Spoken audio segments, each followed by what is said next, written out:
Kelihatannya tidak menyenangkan, kelihatannya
thumma 'ada fa'adzaba faqala ay rabbi ighfirli dhanbi. Faqala tabaraka wa ta'ala adnaba 'abdi dhanban fa'alima anna lahu rabban yaghfiru dhanba wa ya'khudhu bidhanbi i'mal ma syi'ta faqad ghafartu laka qala abdul a'la la adri aqala fi tsalitsah aw ar-rabi'ah i'mal ma syi'ta. Hadis riwayat Muslim. Paham? Ngerti lah. Ya, pokoknya begitu gitu aja lah. Baik. Hadis Abi Hurairah radhiyallahu anhu diriwayatkan dari Abi Hurairah radhiyallahu anhu, katanya Nabi bersabda tentang apa yang baginda terima dari Allah. Katanya seorang hamba Allah melakukan dosa lalu berdoa, wahai Tuhanku, ampunkanlah dosaku. Allah Subhanahu wa taala berfirman, hamba-Ku telah melakukan dosa. Tetapi dia tahu bahwa dia mempunyai Tuhan yang akan mengampunkan dosa atau menghukumnya karena melakukan dosa. Kemudian hamba Allah tersebut kembali melakukan dosa, lalu berdoa, wahai Tuhanku, ampunkanlah dia. Dia tahu bahwa dia mempunyai Tuhan yang akan mengampunkan dosa atau menghukumnya karena melakukan dosa. Kemudian hamba Allah tersebut kembali melakukan dosa, lalu berdoa, wahai Tuhanku, ampunkanlah dosaku. Allah Subhanahu wa taala berfirman, hamba-Ku melakukan dosa, tetapi dia tahu bahwa dia mempunyai Tuhan yang akan mengampunkan dosa atau menghukumnya karena melakukan dosa. Karenanya buatlah sesuka hatimu, aku akan ampunkan dosamu. Hamba tersebut berkata, aku tidak tahu, sehingga kali-sekali atau keempat aku minta keampunan. Tetapi Allah Subhanahu wa taala berfirman, buatlah sesuka hatimu, aku tetap akan mengampuni dosamu.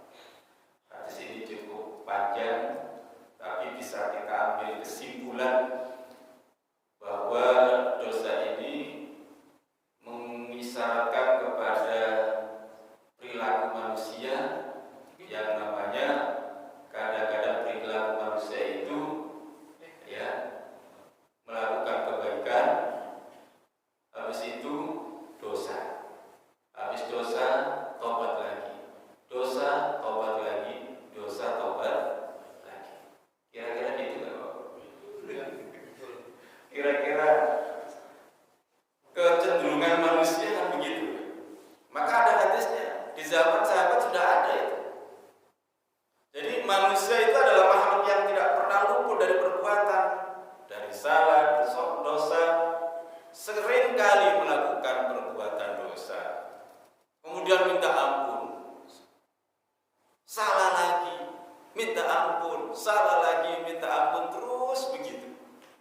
Itu saja kayak demikian, sepanjang hambanya itu masih mau minta ampun kepada Allah, maka sifat ghafurnya Allah masih terbuka bagi hambanya yang mau kembali. Ini namanya tobat sambung. Namanya tobat sambung. Tapi kayak begitu masih Allah itu menerima taubatnya. Jadi kan ada manusia yang model bergelimang dosa. Begitu dia tahu entah apa, tiba-tiba sadar, astagfirullahaladzim, sadar dari dosanya, tiba-tiba kumat lagi, baru kumat, baru sadarnya sehari, besoknya lagi, begitu lagi, tobat lagi. Dalam hatinya yakin bahwa Allah itu Maha Pengampun, maka dia sadar, tobat lagi, istighfar lagi, minta ampun kepada Allah Subhanahu wa taala. Begitu lagi terus. Makanya ini hadis realita, kebanyakan manusia juga ada yang model kayak begitu.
kemudian dalam suasana kayak begitu dicari ke sana kemari, ketemu begitu senang dan gembiranya. Nabi memberikan pertanyaan kepada sahabat, lihat betapa bunga dan senangnya itu ibu. Tapi ingat, kasih sayang Allah itu jauh lebih besar daripada apa yang dilakukan seorang ibu itu kepada sang anaknya. Hadirin dan kepada Allah Subhanahu wa taala. Ini hadis ini memang bukan berarti membuat kita sembrono. Bukan berarti karena Allah Maha Ghafur, Maha menerima taubat, lalu kita sedikit-sedikit lagi kembali ke maksiat. Habis taubat kembali ke maksiat lagi. Bukan berarti harus begitu. Bukan berarti begitu. Jadi karena semakin kita melakukan kemaksiatan, semakin banyak kemaksiatan yang kita lakukan, semakin berat pula amal yang kita bertanggungjawabkan di hadapan Allah Subhanahu wa taala. Faman ya'mal mithqala dzarratin khairan yarah wa man ya'mal mithqala dzarratin syarran yarah. Ya meskipun Allah itu Maha Pengampun, tapi ya jangan begitu. Kan gitu. Kadang-kadang ada orang itu menyepelekan. Ya, nanti juga tobat, nanti juga ada waktu Ramadan, nanti juga ada waktu ini dan itu. Tidak harus begitu. Ya, selama kita bisa menghindar dari kemaksiatan, selama kita bisa menghindar dari kemungkaran, kenapa tidak? Dan itu. Sehingga nanti ketika amal yang kita bawa di hadapan Allah itu akan ditimbang, dan timbangan yang lebih berat memberatkan kita adalah justru amalan yang baik. Para hadirin dan umat Allah Subhanahu wa taala, karena Allah juga Maha Pengampun, satu sisi sifat manusia itu juga lalai dan perlu dan banyak kesalahan, maka rahmat Allah itu melebihi dari murkanya Allah Subhanahu wa taala. Dalam sebuah hadis yang lain yang terkait dengan rahmat Allah melebihi murkanya. Tadi hadis yang pertama menjelaskan tentang yaitu orang melakukan dosa kemudian tobat. Dosa lagi, tobat lagi. Dosa lagi, tobat lagi. Itu sepanjang si hamba itu yakin Allah Maha Pengampun, maka sepanjang itu pula Allah masih membuka rasa kasih sayangnya untuk menerima taubat. Inti daripada hadis yang pertama. Maka memang kenyataannya banyak orang-orang yang bersifat begitu. Udah sadar, besok kumat lagi, sadar kumat lagi, sadar kumat lagi. Ya, yang kegiatan-kegiatan yang sifat-sifatnya yang tidak baik. Dan itu ada alasan dan ada solusinya agar kita baik, yaitu kembali kepada Allah. Baik adalah dengan cara tobat. Tapi kalau orang itu memaknai tobat dengan sebenarnya, itu ya tidak akan mengulang lagi. Karena ketika seseorang itu bertobat, di antara syarat tobat itu kan satu, di antaranya adalah berjanji tidak akan mengulang lagi. Itu syarat-syarat tobat. Tidak akan mengulang. Yang kedua, menyesali. Pokoknya nyesel deh perbuatan yang kemarin itu. Yang ketiga, berazam, bertekad meninggalkan dan untuk melakukan yang terbaik ke depannya. Nah, kalau syarat-syarat itu dipahami, dimaknai dengan baik, ya insya Allah syarat taubat tadi itu dipahami, dimaknai dengan baik, ya lama-lama dengan sendirinya akan sadar. Tapi syarat itu tidak terpikir oleh kita, maka hanya mengikuti nafsu saja kita. Ya, ikuti secara alami aja. Orang ikut mungkar, begitu sadar, ikut sadar. Itu aja. Ya nanti akan begitu terus. Yang model begitu itu masih disambut oleh Allah selama si hamba itu yaitu minta dan taubat kepada Allah Subhanahu wa taala. Kecuali memang si hamba tidak sama sekali yaitu menganggap Allah itu sebagai zat yang Maha Pengampun. Inti hadis yang pertama. Hadis yang kedua yang terkait dengan rahmat Allah melebihi murkanya.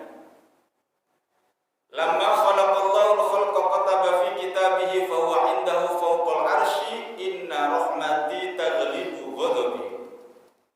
Lamma khalaqallahu, setelah Allah menciptakan khalqa makhluknya, fi kitabihi, dia terus menulis dalam kitabnya. Ditulis Pak.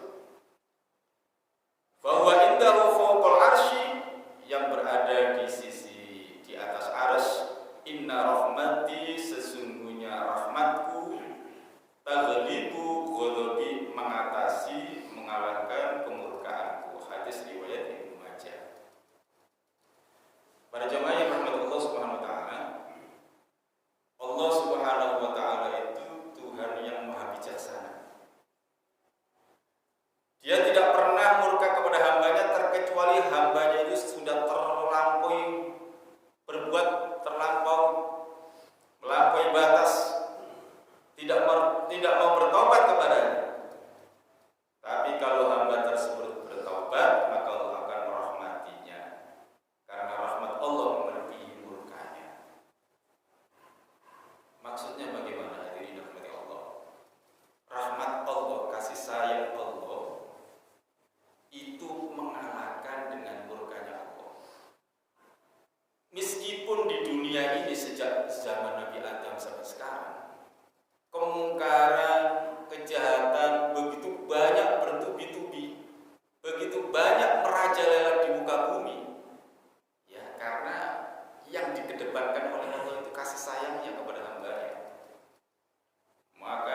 hadis Nabi Muhammad SAW bahwa kasih sayang Allah itu lebih banyak daripada laknat murka Allah di dunia. Ya meskipun hambanya itu banyak sekali yang melakukan kemungkaran-kemungkaran. Oleh karena itu, menyikapi ujian-ujian yang diberikan oleh Allah Subhanahu wa taala, ya. Jadi kalau saja kelaknatan murkanya Allah itu tadi yang dikedepankan, yang dibanyakin oleh Allah, maka malapetaka, bencana, dan seterusnya akan mewarnai kehidupan di dunia. Akan mewarnai kehidupan dunia. Maka orang-orang yang beriman tetap harus konsisten berimannya, ya meskipun di sekeliling kita juga banyak orang-orang yang maksiat kepada Allah Subhanahu wa taala.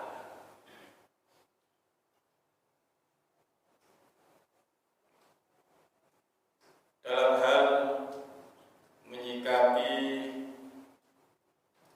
bencana Allah saat ini, ada ujian apa lagi Pak Indonesia? Gunung Semeru, iya kan? Gunung Semeru sekarang lagi bereaksi. Kita kan sering dihadapkan ini bencana alam, ujian apa cobaan, ya kan? Mari kita kembali sebuah hadis yang diriwayatkan oleh Sayyidah Aisyah. Ketika ada musibah-musibah kayak begitu, itu sebenarnya apa?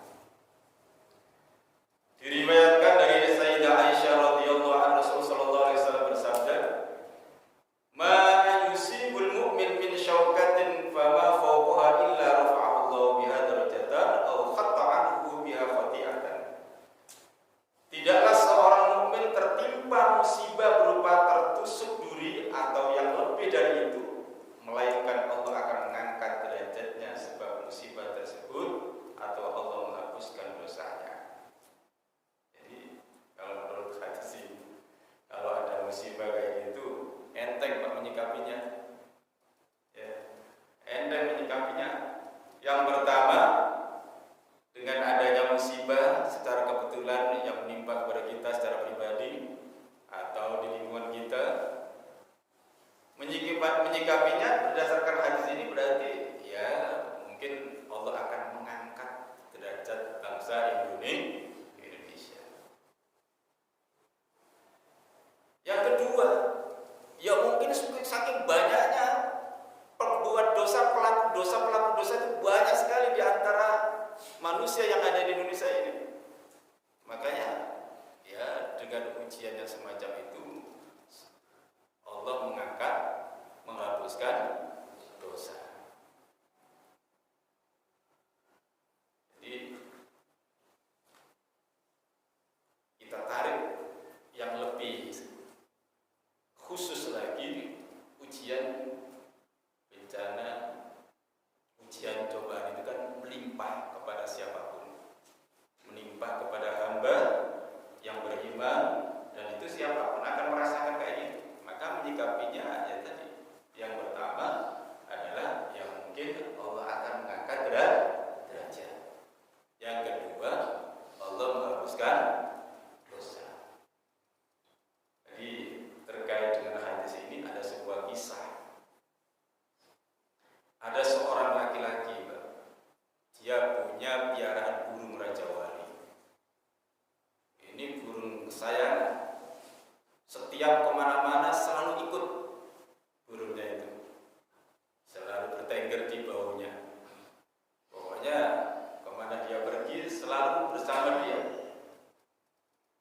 Suatu saat si pemilik burung ini berjalan-jalan ke lereng gunung. Ya tidak ketinggalan juga burungnya ikut di baunya nengkring itu. Pada saat ikut, tengah-tengah perjalanan di lereng gunung, si pemilik burung itu ternyata kehausan.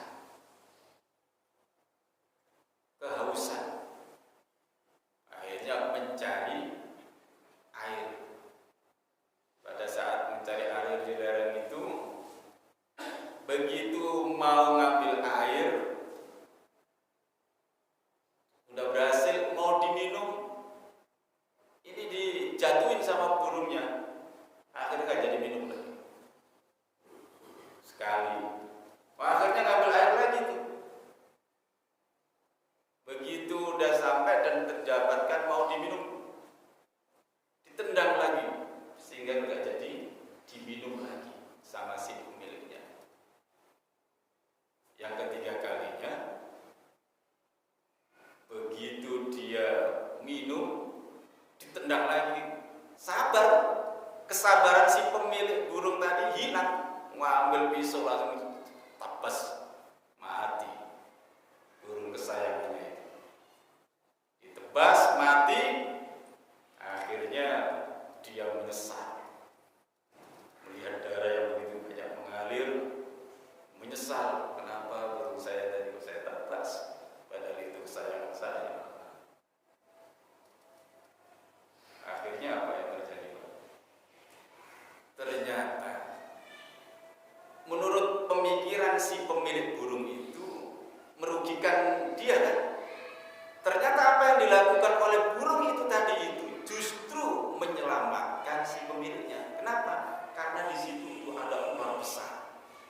Kalau dia terjadi dan memasukkan tangannya ke dalam itu, maka dia akan dimakan ular. Tuh. Jadi ini menggambarkan kadang-kadang kita diuji oleh Allah, kita sudah seudon dulu, padahal kita belum tahu apa yang terbaik menurut kita. Pikiran kita kan begitu. Pada umumnya, ketika ada ujian dan cobaan melanda kepada diri kita, maka yang terpikir oleh kita seolah-olah kita yang dirugikan. Padahal menurut Allah belum, gambarannya seperti tadi. Orang yang punya burung cendrawasih, kemudian dia mau mengambil air, kok terus dijatuhin akhirnya gak jadi minum. Ternyata dia justru diselamatkan oleh burung itu. Kalau tidak, tangannya akan dipatok ular. Nah, ini hadirin yang rahmat Allah Subhanahu wa taala. Jadi pantas hadis Nabi itu udah cukup menyikapinya kayak begitu tadi. Yang pertama, ya mudah-mudahan Allah mengangkat derajat. Yang kedua, menghapus dosa ketika ada secara kebetulan menimpa ujian cobaan kepada diri kita. Perhatian yang rahmat Allah Subhanahu wa taala. Jadi musibah yang menimpa pasti ada kebaikan dan hikmahnya. Seperti yang sama-sama kita amati dari cerita tadi itu. Maka Allah Subhanahu wa taala berfirman dalam surat Al-Baqarah, "Wa 'asa an takrahu syai'an fa huwa khairul lakum." Dan boleh jadi kalian membenci sesuatu padahal ia amat baik bagi kalian. Kadang-kadang kita membenci sesuatu tapi karena kita nggak tahu, mata batin kita nggak tahu, menurut mata kita benci, ternyata di balik itu ada kebaikan. Bahkan Allah tegas berfirman, fa'asa an takrahu syai'an wa yaj'alullahu fihi khairan katsira. Maka mungkin kalian membenci sesuatu padahal Allah menjadikan padanya kebaikan yang banyak. Jadi ini Pak.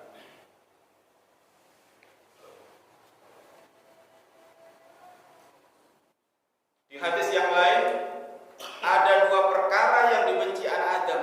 Pertama, kematian. Padahal kematian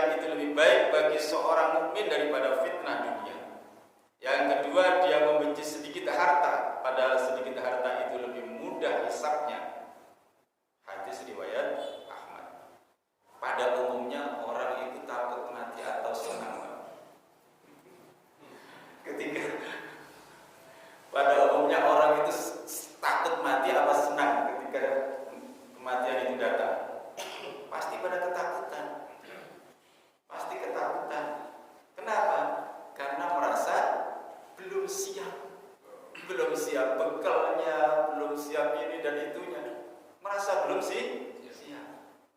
Nah, mengenai yang pertama disebutkan dalam hadis tadi itu, kematian menurut Abdullah bin Mas'ud, demi Allah yang tidak ada Tuhan kecuali Dia ada satu jiwa pun yang hidup kecuali kematian lebih baik darinya. Jika dia adalah orang yang baik, maka Allah Azza wa Jalla.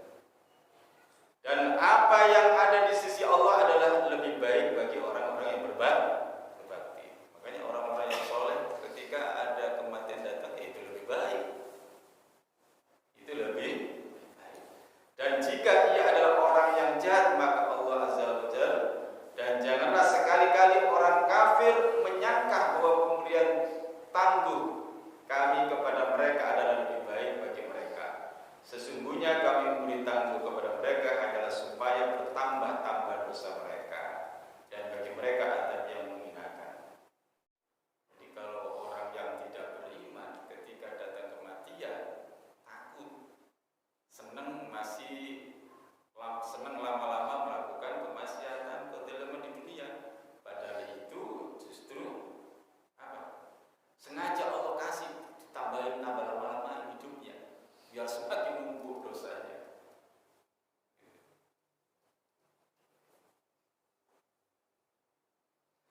Nah, mengenai yang kedua, sedikitnya harta memudahkan hisab. Maka bagi orang-orang yang ahli dan paham tentang betapa pentingnya kehidupan akhirat, justru sedikit harta lebih senang. Kenapa? Karena hisabnya lebih sedikit. Bapak-bapak ketika mau bepergian ke luar negeri, kemudian naik pesawat, membawa banyak bekal. Ada banyak bekal yang kira-kira bagian pengontrol di bandara lama apa sebentar? Dicek satu-satu. Bahkan ada yang terlarang suruh tinggal.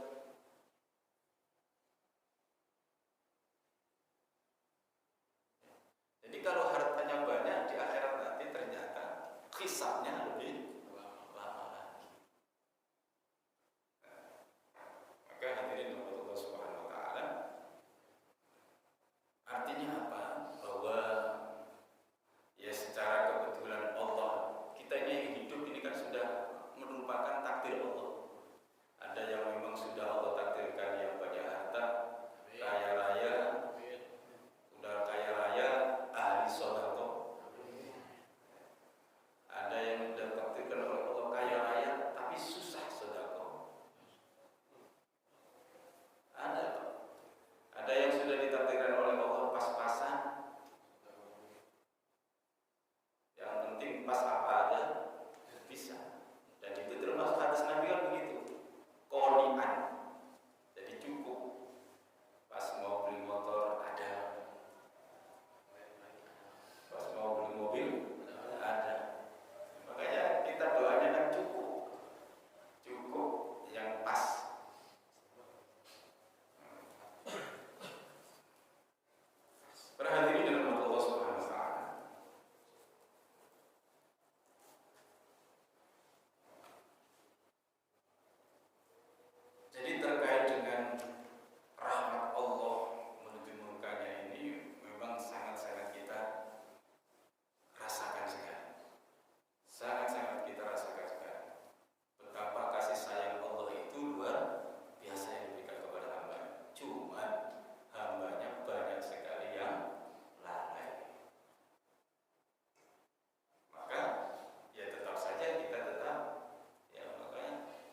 ingin selamat dunia, kita meyakini ingin selamat di kubur, kita meyakini selamat di alam akhirat. Maka dengan pemberian Allah segala macam yang kita miliki, baik itu kesehatan, fasilitas yang lain yang kita nikmati, maka Allah memerintahkan kepada kita, fasholli li rabbi, salat untuk Tuhanmu. Kira-kira Bapak-bapak, salat satu waktu itu berapa menit butuhkan, Pak? Ada 10 menit, Pak. Iya kan? Jujur kita ingat kepada Allah secara khusus, fokus, baik ucapan, perbuatan, ingat Allah, itu berapa menit? Taruhlah satu waktu kita 10 menit, diawali dengan qobliyah, dilanjutkan sholat jamaah, dilanjutkan ba'diyah, zikir, doa. Ada nggak 10 menit? Lebih ya? Oke lah, 20 menit. 20 menit. Satu waktu 20 menit. Kalau 20 menit kali 5 waktu berapa? 140 menit. 140 menit berapa jam? 1 jam 40 menit. Satu hari, satu malam kita fokus, konsentrasi, ingat Allah, itu hanya 1 jam 40. Pertanyaan saya, bapak-bapak kerja di tempat kerja berapa jam satu hari? 8 jam. 8 jam. Ingat hanya kepada Allah secara pikiran, secara fisik, secara kegiatan, hanya 1 jam 40 menit. Padahal kasih sayang Allah yang begitu luar biasa kepada kita. Kira-kira imbang gak pengabdian kita kepada Allah dengan, ya kan? Inilah yang harus kita renungkan. Semakin usia bertambah,